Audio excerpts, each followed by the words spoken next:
They have troops on your borders as well as mine. But they fear attacking my country, for they know our retribution would be swift and final. And soon, Harani said with an oily smile, they will fear our retribution as well. With your help, of course.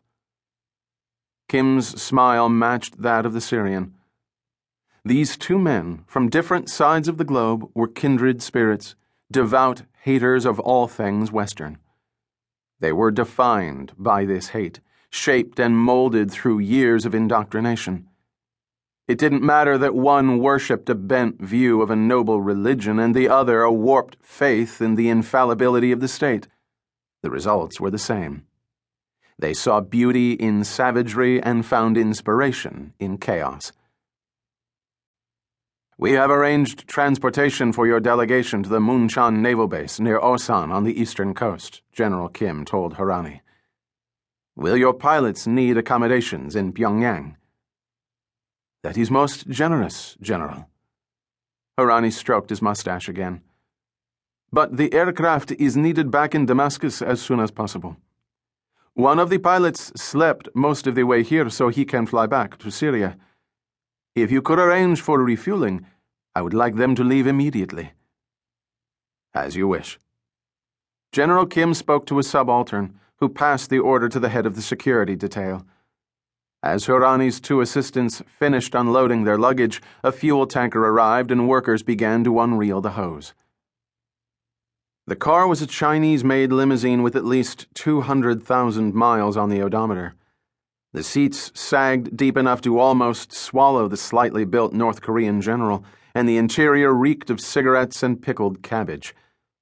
The Kumgang mountain highway linking Pyongyang with Osan was one of the best in the nation, yet it taxed the limo's suspension to the breaking point as the vehicle ground its way around tight switchbacks and along precarious gorges. There were few guardrails along the highway, and the car's headlamps were little more than dim flashlights. Without the moon's cool glow, the drive would have been impossible. A couple of years ago, Kim said as they ascended higher into the mountains that ran like a spine down the length of the country, we gave permission for a company in the south to arrange tourist trips into these mountains. Some consider them sacred. We demanded they build the roads and trails as well as the restaurants and the hotels. They even had to construct their own port facility to dock their cruise ships. For a while, the company had many people making the trip, but they had to charge $500 per passenger to recoup their investment.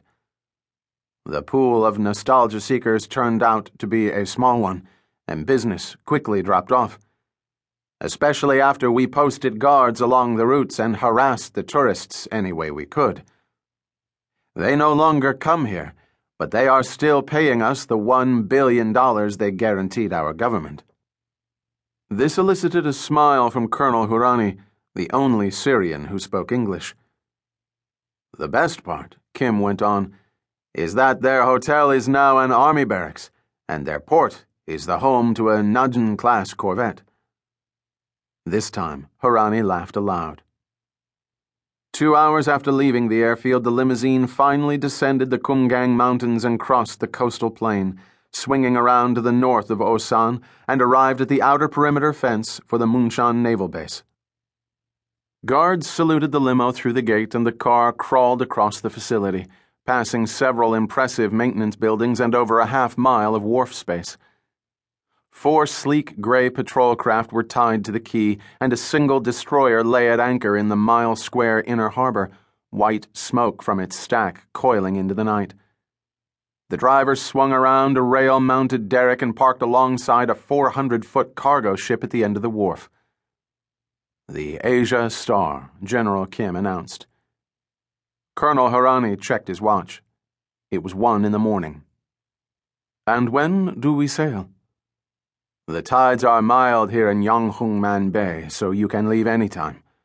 The ship is loaded, fueled, and provisioned. Harani turned to one of his men and asked in Arabic, "What do you think?" He listened to the long reply, nodding several times, then turned back to the general, who sat opposite him in the limo. Assad